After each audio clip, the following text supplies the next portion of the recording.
is up, everybody? Welcome to the Perfectly Blended Podcast, Season 4, Episode 2. Today, we're talking about the church and blended families. That's coming up right now.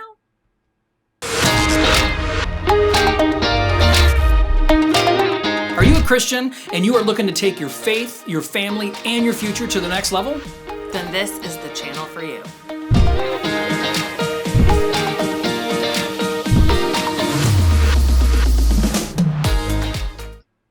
What is up? What is up, everybody? Welcome to today's show. Christy's like, oh my gosh, this says it's muted. Is that bad? I'm like, no, it's not bad. That's good because nobody can hear you talking right now, which is kind of hilarious. What's up, Mark? Mark remarks. And how long have we been doing this? It seems like I should know. She's like, oh no, it's muted. I'm like, no, that's a good thing because nobody can hear you right now. She's like, oh, that makes sense, which is kind of funny. So, what's up? What's up? Yeah, I remember. Woohoo! Yeah, she did remember. Awesome. Good job. Yeah. So, we have a lot going on today. Actually, we have something really cool going on. Real quick beforehand. So this is the most important. This is probably the most important thing of the whole show is that we've been having internet issues. At our house. Only at our house. I've called service. I've had all these things happen, and we've gone through all kinds of stuff. Well, we didn't get anybody out today to look at it. So there may be a chance that all of a sudden everything falls apart. We're praying that's not the case because it's super random when it goes out and then it comes right back on, but it's super weird. For like 20 seconds. Yeah, for literally like 20 seconds. Like I was watching a movie and it was like 37 minutes in, boom. And then it comes right back on. Yeah. Like nothing ever happens. But it does it on and off throughout the day. Yeah. So it's pretty wacky. So anything you want to talk about before we get started today? Sorry ahead of time. I don't think so. Oh, you good? Mm-hmm. Okay. Yeah. So. Unless I was supposed to. No, you're not supposed to. Ever supposed to. So anyway, help us out. Hit the share button if you haven't already done that. We'd really, really, truly, truly appreciate that. Today, though, we want to talk about a pretty hefty topic. Cinch sack. What'd you say? Hefty cinch sack. You're always doing the trash bags. We're old people. You said hefty. I forgot about those. Forgot about that commercial. Anyway, so today's topic is something that, is important. Like, I really believe that it is something that we really need to talk about. It's something that is kind of right in your face as a Christian when it comes to church. But I think, we want to talk about it in a balanced way. Right? I think it's really important that we talk about this topic specifically in a way that is understanding from both standpoints. You good? Yeah. I'm getting my feet comfortable. Oh, is that what's going on? All right. Yeah, if you are only listening to this, she's doing all kinds of wiggling around. So anyway, so today we're talking about the church and blended families, and I really believe this is a topic that gets not talked about enough. Would you agree? Yeah, but what are you supposed to do when you have to bring awareness to things, to issues, like the people that care about the ocean and bring awareness to all the plastic and the garbage that's in the ocean, and the people that need to bring awareness to over third world countries, it's just, if you see a need for something, you need to bring awareness to it. It needs to be talked about in a healthy way and have it be balanced. Yeah, I agree. So we have 4 points we want to talk about today, and we want to break them down. So the point number one that we want to talk about is the church, they just don't want to condone divorce.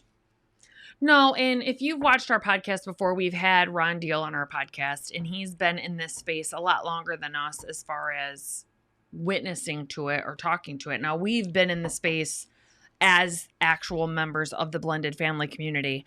And that is a slippery slope for churches. A lot of churches, and he can attest to this, Ron can, they feel like if they're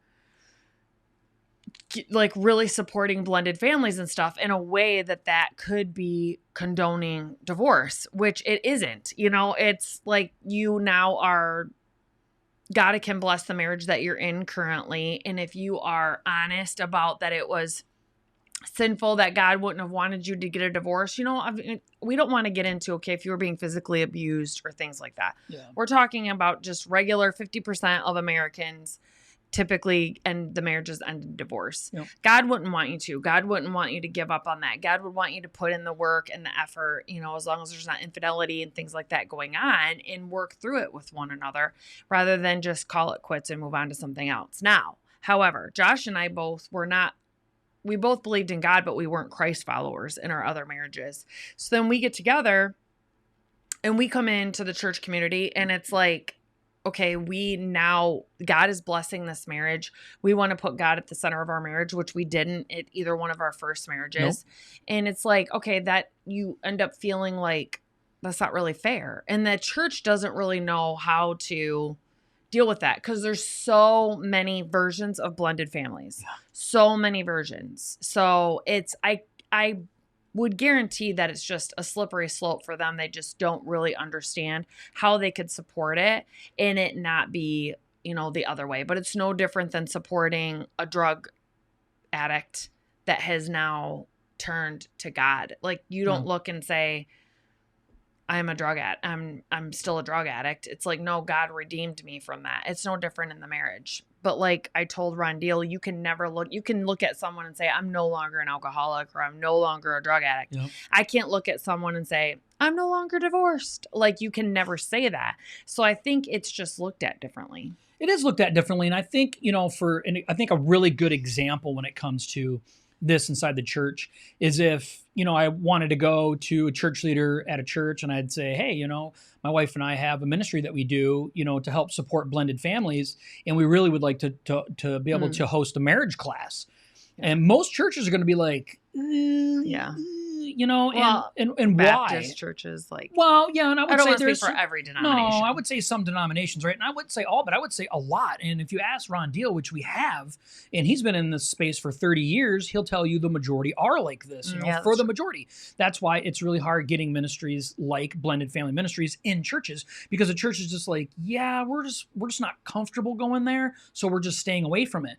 But the unfortunate thing from that means that 50% of the families that belong to your church, not every church, right? Some churches it's way less, some churches it's way more. Generalization. Yeah, generally 50%, half the amount of attendees that come to your church now are unable to find the support that they need. Not just the support that they want, but literally the support that they need, because most churches are tailored their stuff around the nuclear family, right? It's safe, it's convenient, it's easy, it's what's most comfortable.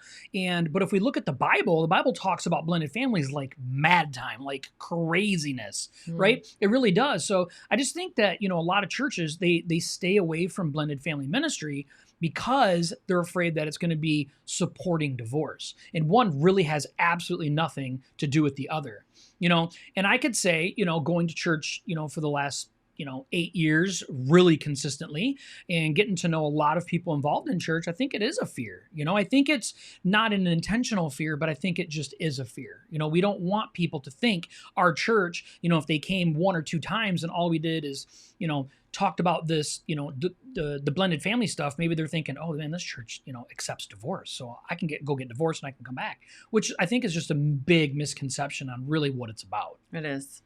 Because if you're a mature Christian, you would say, we do not promote divorce. We want to create a community. Like Josh and I want to create a community for Christian blended families so they can feel supported. They don't feel like second-class Christians. Yep. That Jesus's blood does cover divorce as well. But if you're in that situation, you're in it. It's already done. It's already over. Yep. But if we were talking to a currently married couple and it was both their first marriage or even second, third, whatever, and they were talking about divorcing one another, we would not promote that at all. We would encourage them to stay together, work it out. It's more than likely just a season and you need to put God at the center of it. So yep. Absolutely agree. I think more churches actually need to. Our church found a person that is a recovering alcoholic to lead our Celebrate Recovery ministry. So it's like our church wants to minister to people that are recovering from a chemical dependency or any hurt, habit, and hang up, which is Celebrate Recovery. You find somebody that has been through that to lead that because they can speak to that. They can have empathy for that, but they also can like sniff out the bull crap that some people do. So it's like, if your church, churches should really want to minister to blended families because they're there, whether they want to deal with it or not. Yep. And really, if you find like a mature blended family Christian couple that could spearhead that in your church community and be that for people, the amount of outreach that could happen from that, the amount of more people that could get saved, the amount of marriages that could get saved from divorce would be huge. And that's where churches should be looking, because it is uncomfortable. We get it. It's super uncomfortable. And a person that's been in the space for 30 years that has been to many different countries and many different churches still says churches are so uncomfortable with doing it, which is sad. It's really sad. Like that the blended families are here. We need to figure out how to minister to us, you know? Yeah, it's one of these things too. Can you imagine your church only speaking to men only about men topics? Dividing the church in half, 50%, or the church only speaks on women topics and never discusses any of the men topics. It's almost like that for the majority. And I mean, okay, not all churches are 50%, right? I'm just using a generalized number of approximately half the families in America, are divorced families and remarried, which create blended families. Yeah. And so, I think one of the greatest things that churches can do is, number one, they can talk from the stage about it. They can make, their sermons about it, talk about the blended families in the Bible and about how God can redeem, how God can do that stuff. And I think that's bold. It is bold because it's very scary. I understand that it's scary. I think that it's scary. I understand, you get this fear, but the thing is if it's handled right and it's talked about in the right way, in the right tone and handled correctly, it will get taken the right way too. And you have to trust in that God's going to work through you, in that. So, I just think it's so important that, churches shouldn't run away from the whole divorce thing. They should embrace that when people are divorced, God can redeem. And so, and if you are a blended family, which most likely you are if you're on here, you understand that you have very unique struggles that traditional families just don't understand. You can't counsel blended families the same. You cannot. You can't treat, the family unit the same as far as if the man is married to a woman, they're not his kids. Nope. It's just got to be handled a little bit differently. Yeah. And it's just very, very important to address that. And God doesn't look at you from your sin. God looks past your sin. He no longer is like, oh yeah, I've forgiven you everything, but oh, you have been divorced. He's no longer talking about your divorce. Yep. You're remarried. You're putting him at the center of it. That's what God cares about. God cares about your growth in him and moving forward. He's not going to keep looking up here, but your anchor still is back here. Like, oh yeah, you've come this far, but by the way, your rope only goes so far because your anchor is still your divorce. That's not true. Yeah. He looks right past that and looks to where you're going now. And again, we're not condoning divorce. No. It's if you're already divorced and you're remarried, blended families, God can bless your marriage, will bless your marriage. You put him at the center of it and try to follow and be most Christ-like as possible. That's what's important. Yeah, because, the thing is that our goal is really to help blended families curb from getting divorced again. Yeah. It can be upwards of in the 70% where the second marriages fail. That's because it's already been accepted. And then not only that, because there's a lack of support. There's not enough of support saying, hey, it's okay. You don't have to hide behind your shame and guilt. It's okay. We don't understand blended families very well, but we want to make sure that we have an opportunity to minister you and help you. Tell us what you need. And that is an opportunity where families can come into the church and say, hey, we have a healthy blended family and we want to help other blended families get better. So, I just think it's really important that we understand that the churches, a lot of times, they just don't want to condone divorce, and that's why they avoid the blended family topic altogether. Or there isn't even a lot of marriage resources. So a lot of the churches around our area, we've talked to a lot of married couples. There isn't even a lot of marriage resources for nuclear families. Yeah. So just imagine how much littler or smaller amount of resources that there is going to be for, step families, blended families within the church communities. There isn't. Yeah, there isn't any because there's hardly any marriage resources. Yeah. So there's just none. Right. Number two, the church isn't God. The church isn't God. No, this is a huge topic for me because, churches are still ran by human beings. And the Bible, there is some of the Bible that's left up to interpretation. And there's a lot of theologians and apologetics that have done a lot of studies. And still specific areas of the Bible, the most intelligent, knowledgeable, and versed people are still split on what that means. And one of the things is whether or not, in our church, a lot of the Baptist churches, I grew up in Baptist churches, they don't feel like if the man if he's been divorced before, can ever be a deacon. And I do remember the first time I heard about this when I was a teenager. One of the most Christian and upstanding men I've ever known in my life was my best friend's dad. His name's John. And I had asked him one day, I don't know, I was like 16. I'm like, why aren't you a deacon? Like, he should be a deacon. And he was like, I can't. And I was like, why? And he's like, because I've been divorced. And I'm like, that is not right. Like, he is one of the most upstanding people. And our church that we currently go to also believes that way. Now, is this a reason to be like, burn the church down? Like, no, like Josh isn't feeling called to be a deacon. No. And you're always not going to agree with everything that your church stands upon. We don't go to our church because of our church laws. We go to our church because of our church community. We love the people in our church community. Within our church community, for us, our circle is so amazing, and they're so tight, and they are so, I don't know. It's like there's such a great support system. But I wanted to look up my own research about it. In 1 Timothy, our church goes by the New International Version. Real quick, before you read this, I think what's important is that we follow the Bible, yes. Right? So Christy said, we go to our church not because of the laws. No, we're at our church because our church is a Bible-believing church, correct. Right?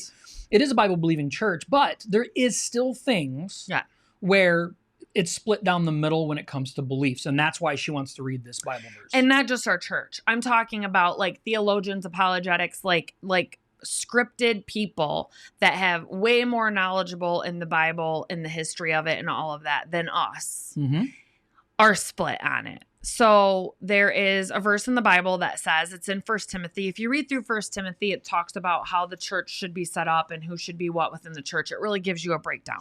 And this is where a lot of churches get their breakdown and how they function. Yeah. So in 1 Timothy 3:12, our church uses the New International Version of the Bible. It says, to be a deacon in the church, a deacon must be faithful to his wife and must manage his children and his household well. And then it goes on to say he needs to be above reproach and have a good character and things of that nature. Now, some churches from like the King James Version, it says, a man must be married to one wife. That's where the initial translation came from. And some churches believe that a man can only mean that he's only been married one time to be a deacon. And there is tons of theologians, all them people that believe that.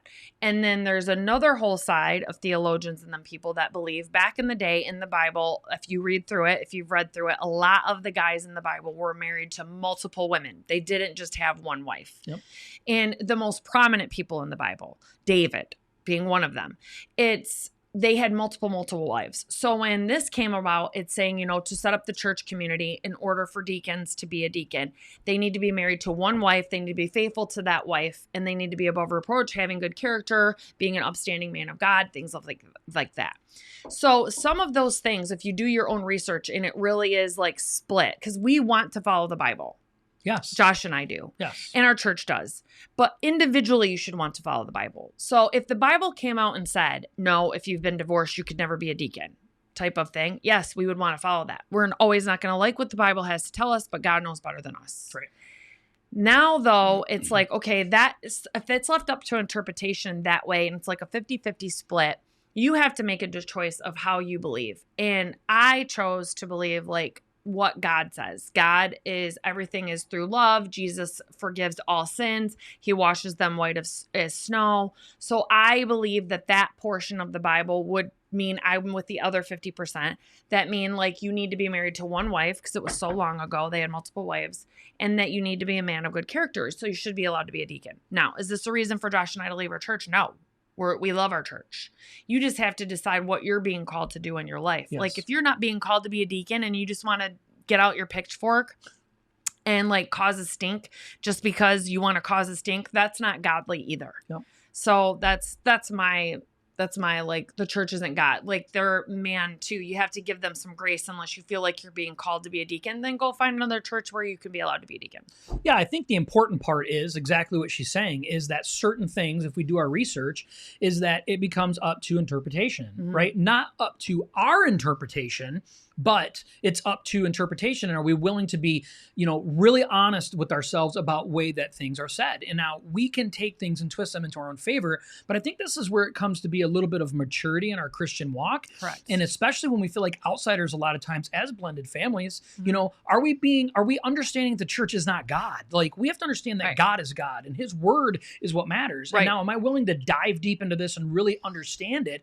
Or am I trying to look into this and manipulate it to make me feel better, right? And like Cassie said, she had somebody that left a denomination over this, right? And I'm not saying they're right or wrong for doing that. Right. But what I do beg of you first is make sure that what's going on within your church, is it a gray area? Is it an area and you feel like, hey, I just don't like what they're doing? Okay, but like Christy said, are they doing it on purpose? Right. I can't be a deacon in my church, but I don't care. Right? I don't feel called to be a deacon, so it doesn't matter to me. Now, I could get butthurt about it and say, well, I should be able to be, and if I can't be, then I'm leaving. I'm just not that way, and I don't want to be that way, right? But I think it's important that we understand that the word of God is what reigns over all things. It's not men. And guess who runs churches? Men. And it's not women. Oh my gosh, baby. And that's why it's super important, though, that we talk about this one point. Yeah. Is because, Christy did a lot of research on this because she was curious, because it matters, right? But do we leave a church over it? No, we don't. No, because I really just want to do what the Bible says. Absolutely. I really do. Yeah. And it's like, I'm like, do I really believe? I'm like, did God really say that? Like, is God really like, oh, if you've been divorced, it's like the one unforgivable sin that you could never be a leader in the church? Yeah. And it really isn't. It is split. Now, like he said, do I believe the churches out there that do believe the other way, like if you can never be a deacon if you've been divorced, are maliciously doing that and they just have something against divorced people? No, they really believe that the Bible means that. Yep. And they want to follow what the Bible says. Yes. No different than the other 50%. Yes. So that's why it's like, you have to like pray about it. Make sure you're a mature Christian and that you're doing a heart check. You're not manipulating the situation to what you want it to be. And again, Josh and I believe the one way, but we're mature enough to say our church community, though, is so strong and Josh isn't feeling called to be a deacon. No. It's not any matter to us. No. It's at not. all. We want to bring awareness to this, though, for blended families, that if you do feel like you're being called to be a deaconess or a deacon, your church may not even have that. It's certain denominations that have deacons and deaconesses and all of that. Correct. Then you pray about it, but you don't maliciously leave a church over that. No. You say, I feel like God is calling me into this area to witness for him and be a servant for him. So I'm going to go find a church community that allows me to do that. Yeah. I love you, but I'm going over here. Yeah. I think it is important. We need to remember, like, as blended families, like I said, we feel like outliers at a lot of times because we are, even though we're half of the volume, we're just not, we don't feel that way, right? We feel like there's a big red D on our chest. Christy said that before, and it's true. It's true. We feel that way. But we have to remember, like, the church is full of people. Right. And a lot of times it's just a lot of misunderstandings. They don't understand. Or it's not intended to be malicious. So have conversations. If you're concerned about things like this, go to your church leadership and say, hey, I'm just concerned about it. I have a question about it. And be open-minded. Be open-minded and say, hey, I want to have a talk about this. Maybe it's not even about 1 Timothy 3. Maybe it's not even that. Maybe it's something else within the Word of God that you're unsure about. Maybe that you don't like. There's a lot of things that I don't like that goes on in the Bible that I don't agree with. But I've said it 1,000 times. It probably gets old. My wife probably hates me saying it all the time. But I don't have to like gravity either. But I can't just choose to jump off a building and say, today I don't believe. Right. It's just not how the laws of the Bible work. Can't identify as a bird today and go fly. Right. You can't identify as a bird, right, and fly. So we don't get those choices. We have to remember, like, a lot of this stuff is we have to still be humble-hearted, even though we're blended families, even though we feel like a lot of times it's hard for us to fit. The church is still ran by men, though, and women. It still is. And so we have to remember that it's God's church, and so we just have to remember that we need to go to his word first and then go from there. It's important. All right, number three. They just don't always understand us. No, and they don't. And so a lot of churches, like we just alluded to last time, a lot of people that are in leadership, especially in the denomination of churches that we've been involved in our life, don't have anyone in leadership within the church that comes from a divorce. Right. Or even comes from a blended family. So it's like they have no possible way of understanding or having empathy or they've just known what they've known always. So they don't understand it. They're uncomfortable talking about it because they don't know what to say. It's like before I had to deal with death. So 2018, I started having to deal with death. Up until that point, I had told people, I don't know how to support somebody. I don't know how to grieve with somebody. Right. I had never had to deal with death. And 2018, how long ago was that? That was like 39. So it's like 39 years old. I was 39 years old and had never had to deal with death. Yeah. And then all of a sudden it's like boom, boom, boom. My dad died. My grandpa died. My uncle died, like back to back to back within like a year. And I was like, I felt like I got hit over the head, like that mole game. And it was just like boom, boom, boom, like over and over. And now I understand. But until that point, as long as I'm self-aware and I know like, hey, I'm really sorry, there's no words, but I don't know how to be there for because I don't even know how it feels. A lot of church communities don't know how to support us, and they don't know what to say, and they don't know because they don't know how it feels. They don't know how it feels for God to have forgiven them and you to have all that remorse and all that shame, and then you to find freedom in God that he actually has forgiven me for my divorce. He's blessing the marriage that I am in. And until you get to experience that, like he's forgiven me for being an alcoholic, and I'm so humbled and I am so grateful for God and what he's done in my life. All I want to do is praise him all the time. I want everyone to see me praise him and appreciate and have that with them. It's no different with blended families. No different. And it's getting to be 50% of the community of Christians are that. So we need to have a community of those people. Yeah, 1/3 of all marriages in America today form a blended family. I mean, so this problem isn't going away. It's an unfortunate thing. And the only way we're going to do that is help churches understand it. It's not that they don't want to understand it, but just like Christy said, it's not that she didn't want to understand what it was like to help support someone that, was struggling with a death in the family or someone close. She just didn't understand. When you don't understand, when you don't know, you don't know. And that's just the truth of it. So, it's a lot of times our churches are just misunderstood when it comes to, or they have misunderstandings when it comes to what we need. What Christy and I have our blended family, just like most of you, well, if not all of you, and you understand like your situations are very unique. There's nothing more embarrassing for us to show up on a Sunday and our kids aren't with us. And we've gotten used to it now, right? I mean, our kids are much older now and there's a lot of things that go into that. But the thing is, it's not like her and I can just say, kids are coming with us today. It's much deeper than that. Right? We have parents on the other side are like, that's cultish. Like, you shouldn't let them force you guys to go to church when you're there. And like, they fight against us. And so it's really hard for the church to understand if they're not part of a blended family to understand how we feel about that. Like, we don't want to talk about that stuff. We just ignore it when we go to church. Like, we don't talk to anybody about that type of stuff. It's just misunderstood. And it's not because it's a malicious from them. It's just that it's just not understood all the way around. Right.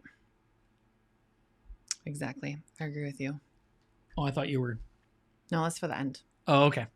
So anyway, I think it's important that we just understand that the church just doesn't understand, right? It's just, and I hate to say, this word is always taken wrong, but it's a high level of ignorance. They're just ignorant to our needs as blended families. We're ignorant to things. Right. Like, we've had to figure them out as we go, though. I'm ignorant to people that have an adopted child. Now I can try to correlate that with having a stepkid, but it's still not the same. It's just not the same. And I agree. It's okay. It's okay to say that you're ignorant to something or you need to get better educated in it, or you could never be fully educated in it because you've never experienced it. And until you can or do experience it, you just can't. Yep. And that's why, like I said in the very beginning, churches should want to witness and have support for blended families. You need to find a mature Christian couple to witness to them. Yep. And because you will never understand it until you find it. And that's okay. Yeah. So 2 years ago, our church created a special needs room, which is an awesome thing, right? We have parents that come to our church. I mean, we probably have maybe a handful of parents that come to our church. We have about a church of 500.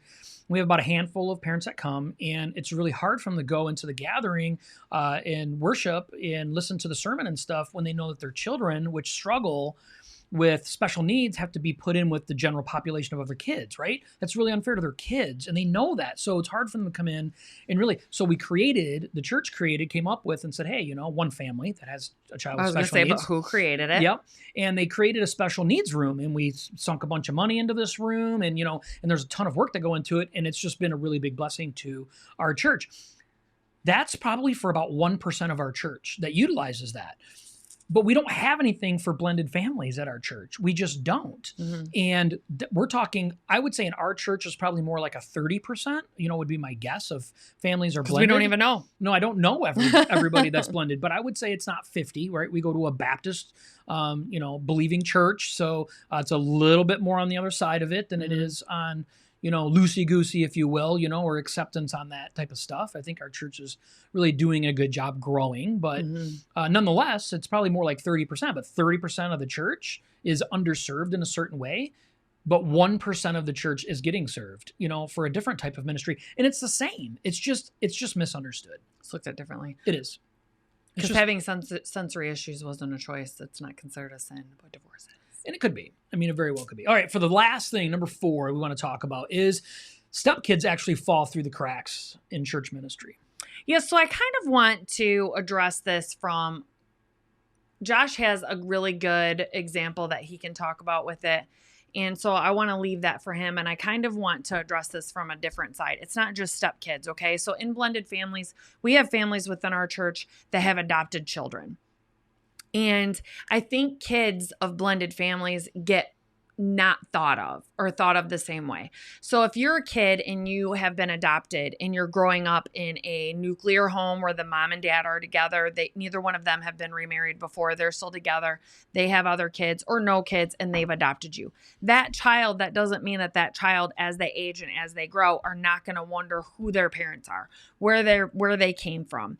And when you have a Mother's Day and a Father's Day at a church, stepkids, like if I'm there with my stepkids, and we're celebrating Mother's Day, I'm not their mom. It can kind of make them feel awkward. Some stepkids that can, but adopted kids too, they love their mom. They love their adopted mom, but they still wonder, like, where is their mom? Like, I'm celebrating this Mother's Day. It's talking about how much moms love their kids, would die for their kids. Where is my mom? Like, my biological mom, why did she give me up? And a lot of that goes unanswered for adopted kids. So it's like, kids of a blended family doesn't mean that they're from a blended family of just divorce. It means that they're from a family that's not, both of those parents aren't their biological parents. And It doesn't mean that they don't have insecurities and doubts and things like that for themselves. Yeah, no, Your turn. Okay. So my thing is I look at like our church, because we have an amazing children's program at our church, right? It's probably the greatest thing about our church is our children's ministry. It is so upwards. There's a lot of great things that go on. But one thing that we do every year, which is huge, we have summer camp, right? So we go to Upper Michigan is where our church camp is. And our church alone brings more kids to that church camp by like 4 times the amount than any other church, right? It's called Lake Ann. It's called Lake Ann Camp. And so we have a lot of kids that go to our church. And it's expensive to go to this camp. Okay, this camp is gnarly awesome. Like, it is awesome. They just built like a $5 million building that's got it is a lot of all money. kinds of cool stuff. Anyway, so it's expensive, right? It's like $600 a kid to go to camp. Well, not everybody can afford $600 a kid. What if you have 4 kids? We couldn't. No, I mean, that's like $2,400 for your kids to go. So we offer something at our church. It's called camp points, right? So kids get these points when the more often they're at church and the more often they serve at church, which is awesome that our church offers that, right? It's great. And then other families within the church give towards this so they can have money for that. So it's just really an awesome program. The downfall of it, blended families, right? Kids come every other Sunday I'm just as a straight example, right? Say kids are with their step parents or one of the step parents every other week. Well, they can't come every single Sunday, even if they wanted to come every single Sunday. They're only getting and able to earn half of the amount. Now, this is just one example. This is just one example, right? So but there is no solution for that within the church. It's never been talked about. I've never heard about it. I'm in staff meetings every single week. Well, I used to be, every single week. We've never talked about that issue. Why? Because it's just not thought of. Right. And so, these things are slipping through the cracks. So unfortunately, the kids kind of slip right through, and the kids feel bad. It's not like they don't want to be there. People are like, where were you? I was at my mom's this week, or I was at my dad's this week, and unfortunately now these kids are only able to earn half the amount towards camp. And so I think things like that, it slips through the cracks, and it's an unfortunate thing, really. Mm-hmm. You have to put yourself in their shoes. Yeah. And it is tough. It's no different than bus kids, though. Like being called bus kids. Yeah. And they've been called bus kids since I've been which I don't up. think you should do. You should not call a kid that comes in on the bus a bus kid. It's so funny because I didn't think anything of it. So him and I first started coming to this church that we're going at now. We've been there for like 7-8 years. And it was so funny because we went to a Thursday night to help with the kids. And it was like, okay, church kids on this side, bus kids on this side. And he was like, oh my gosh, that is like the most awful thing. And I'm just like, what? Like, it's just what it is. Like, it's always been that way. Oh, and he is like, you should never, like, if you want them to be church kids, you shouldn't call them bus kids. You're saying them. Church kids, bus kids. And I'm like, oh, I never thought of it that way. But I never had to be a bus kid, So it's like I was the only kid that grew up in the little church I grew up in that came from a broken home. But I never had to be a bus kid. I was a bus kid. He was a bus kid. I was a bus kid. Okay. So there you go. Us church kids didn't even think about those bus kids. Us bus kids care. No, but we have to be careful that we don't identify, right? That's true. Because it's not the kid's fault. And I think that, I'm not trying to get hypersensitive about things. I think we get a little oversensitive. Correct. In our world today, right? We Especially do get overly sensitive. But I think at the same time, there is things that like the kids can't help. Like, I don't want to classify this kid as like, yeah, don't label. And I agree, Cassie. We have to be careful not to label, not to pigeonhole, but to come up with solutions is my point, right? We need to find solutions to these problems. Like, what are we going to do? Maybe non-church parent goers. Doesn't matter. No, they're kids. They're kids that come to. But you could call them that. Like, your parents don't come to church. All right, that's kids that parents don't come to church. That's a long label to put on their shirt. We shouldn't at all. But my point is that, kids do slip through, and kids don't voice that stuff because kids are just as ashamed as the whole thing as adults are. But why do kids slip through? Because there's no solution. Because blended families aren't, like, if blended families, there was more support for blended families and the adults of the blended families were more supported, the kids would be less likely to slip through. Yeah. Because those parents would feel like they have more of a voice within the church. Yeah. So it does start with the marriages. Now, you can, like, I think that's a great point of the church can't point things. I don't know if all churches do that. I think that's a great point that churches should address, but it really does start with blended families in general. It does in general. It's an overarching issue within the local church. And I would say 90% of it is not the church's fault per se, because it's just not something that's ever really been tackled, thought of, that it wasn't a big deal or important. And this is why. This is absolutely why. And I guarantee I know why. that you feel the same way. And I bet you mine's different than Okay, it may be, but I believe that there's so much shame and guilt that comes with being part of a blended family, especially as a Christian, is we just keep our mouth closed. We just shut up about it. We suffer in our own silence, and we just try to deal with things as they come along in our private way. And we don't raise our hands and say, hey, I'm struggling with this. I need help. Like, not that the church wouldn't want to help, because the church would be like, yes, we want to help you. Mm-hmm. It's just we're not standing up and we're not raising hands because of the shame and guilt that we feel. Mm-hmm. I think that's a great viewpoint from the blended family side. And I wasn't thinking of it from that way, which is awesome. I was thinking of it from the church's side. So back in the day when Leave It to Beaver was around and all of that stuff, churches weren't full of divorced people. I mean, you talk to any like 80 and 70-year-old, not very many of them to this day are divorced. They just miserably hate each other and celebrate their wedding anniversary every year. Like, we've been married for 60 years, but they hate each other behind closed doors. Now, I'm not saying everybody, but it was a lot, So it's like churches were filled with married people. It didn't matter how happy or unhappy or how like God-fearing they were, or if God was at the center of their marriage, they were not divorced. Yep. So the church was created around that. There's lots in the Bible talking about divorce. The majority of the church community that was created was nuclear families that weren't divorced. And if anyone watching this or anyone listening to this forward, if you know how hard it is to get any one church to change the carpet. The chances of a church moving or embracing different from its foundational brick mortar stuff is small. So it's like the church was originally founded and everything else, maybe not originally founded, don't quote me on that, but a lot of churches were full of just non-divorced people. And they've went along their merry way and they've created their little bylaws and everything else, and they've never changed them. And a lot of churches, they should get relooked at. Now, some churches flip out because you have drums in your church now, and they think that you shouldn't have drums in the church. So that's one thing. So before we start fighting, though, over drums and carpet and paint and windows and whether or not the what do you call them? Stained glass windows should get taken down and stuff. Yes. It's about people. God has always been about people. Jesus has always been about people. And then if we're going to fight about stuff, we need to fight about how we are witnessing not only to the outreach and the unbelievers and to get people saved, but the people that are within the church. So don't want to think about carpet right now. Yeah. Mark's replacing it right now. Yeah, I know. Okay. So, and I'm sure it was a fight. So it's like you need to talk. Now churches need to flex and bend. No, you're not condoning divorce. And any mature Christian person that's newly married that has been divorced would not say that. They wouldn't say that God condones divorce because he doesn't. It is very clear in the Bible that he doesn't. But if you are remarried now and you are wanting you and your husband or you and your wife to have God at the center of your life and really make just a power move for God throughout your life. And you don't want to feel like a second-class Christian in a church. You just don't. If you're living your life correctly, God has forgiven you. And it's time that the church starts embracing that too. Yeah, so we did an event earlier this year, which a few of you were probably there.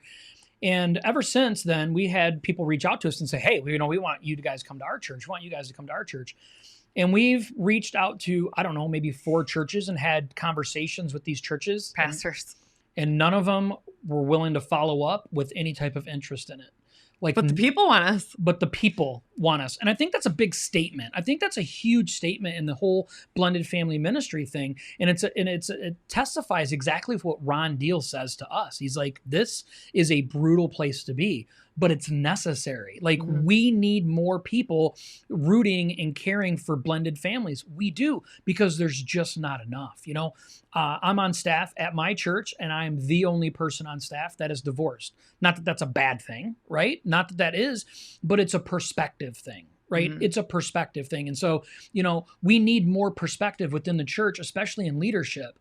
Not to be afraid of the sin, but to embrace the sinner and say, hey, Josh isn't a divorced person, right? He's a person now that has a strong marriage and that he loves God and that he tries to do everything in his power every day to live it that way, and look at things from that perspective.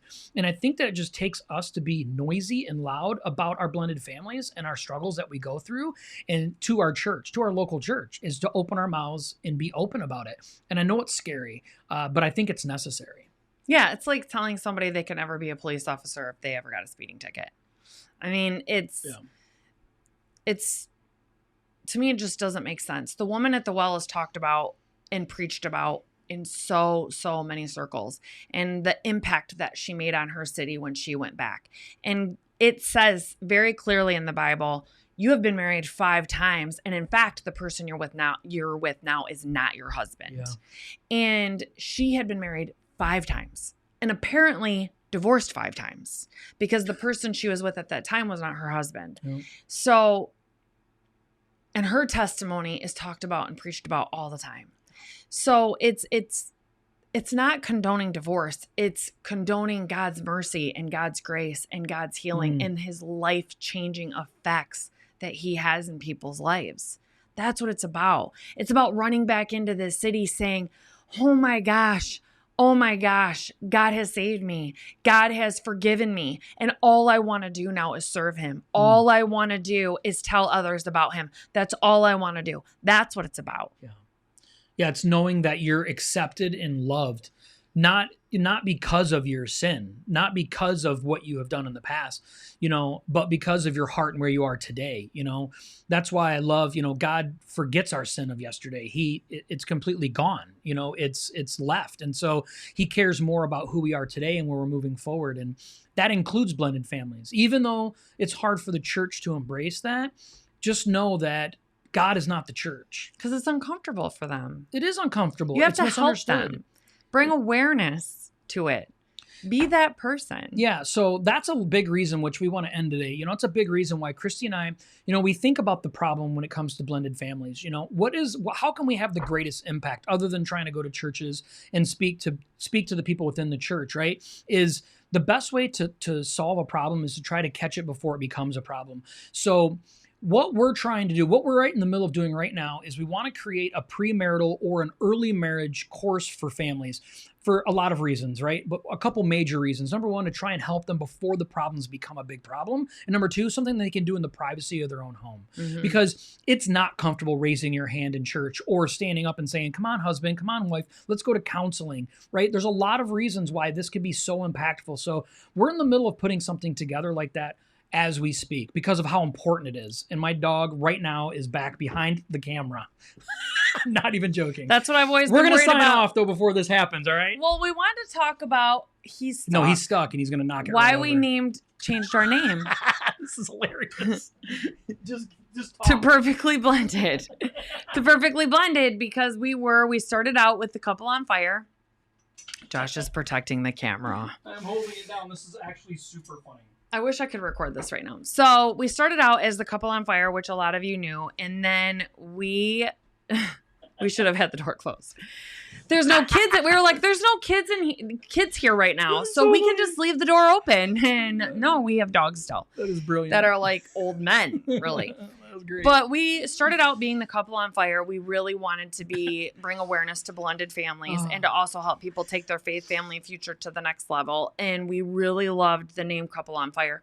Well, like Josh said, we did an event earlier this year and we called it Perfectly Blended because we wanted to, really witness to blended Christian families within the community. And we wanted to let them know we want to create a community for them. We want to be trailblazers and if we have to look stupid or we have to get rocks thrown at us, we want people to come alongside us. Yep. So we recently changed our name of our podcast to Perfectly Blended so it all aligns. Yeah. Now, that doesn't mean that we like it. We do like Perfectly Blended, but we loved Couple on Fire. And so we did try to change it then to Blended Couple on Fire, and neither one of us really liked that. And we finally just bit the bullet and decided to change it to Perfectly Blended. And so that is why the name's changed. And we're not changing it again. We are not changing it again. Unless we eventually change it back to Couple on Fire. We're not doing that. It's staying. We just love... Okay, so if you keep getting alerts on Facebook of why we keep changing our name... That's why. And we're not doing it again. So it's permanent now. We're sad, though. Unlike my camera that almost fell over from my dog. Couple on Fire go. We're sad to see it. I love Perfectly Blended. Thank you, Mark. Yeah, we are sad to see it. But we believe, we're so bought in on the whole blended family ministry. Like, we're all in on it. I mean, we are passionate about it, and we're not stopping. We want to continue doing whatever it is that we can do. We're going to keep running into the word no at churches, but we're going to keep trying. We're going to keep pushing because bringing awareness to blended families in the Christian community is so special. It's just, it hits us right in the feels. It hits us in our heart. It hits us in our soul. Like, we understand the struggle. We get it. Mm-hmm. And so we want to make sure that we use the gifts that God has given us to march forward and, show how important it is to be supported within the Christian community as a blended family. Yeah. So we have a lot of stuff coming up. We have a lot of sticks in the fire, and we're so excited. We are, and we're pushing forward. So, stay tuned because we have so much stuff we're going to start working on that's coming up, and we're just passionate and we're ready. We've had a huge year. We've had a lot of stuff happen this year, and it feels like, God's really doing a lot of work in the background on us, and so we're appreciative of that. Yeah. And we're just ready for the opportunities ahead. And to do more Perfectly Blended events. That's it. Yeah, we're excited for that. We're not talking about it, but we're talking about it, for next year, for 2022 and beyond. So thank you so much for being here. We have a really exciting thing coming up next month. We're actually going to do a series of all 4 weeks. It was my idea. It's Christy's idea, but it's an amazing idea, and we know we're not giving away any man, of it. No. Okay. No, we're not giving any of it away. We're not giving none of it away. But it's going to be a series. It's going to be a 4-week series. It's going to be for all of the month of September.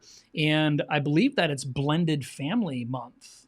It is Step Family Month. September is Step Family Awareness Month. Yeah, so we have some awesome stuff coming. If you didn't know. We have a whole series, though, that's going to really go all together. Each week is going to be combined. It's going to be cool. It is. It's going to be so good. It's going to be exciting. So anyway, we appreciate you being here. If you hadn't had a chance yet and you found this good, if you enjoy the content and you think that somebody that you know could use it, tag them in it, hit the share button. We do appreciate it. Share if you care. And we'll see you guys next week.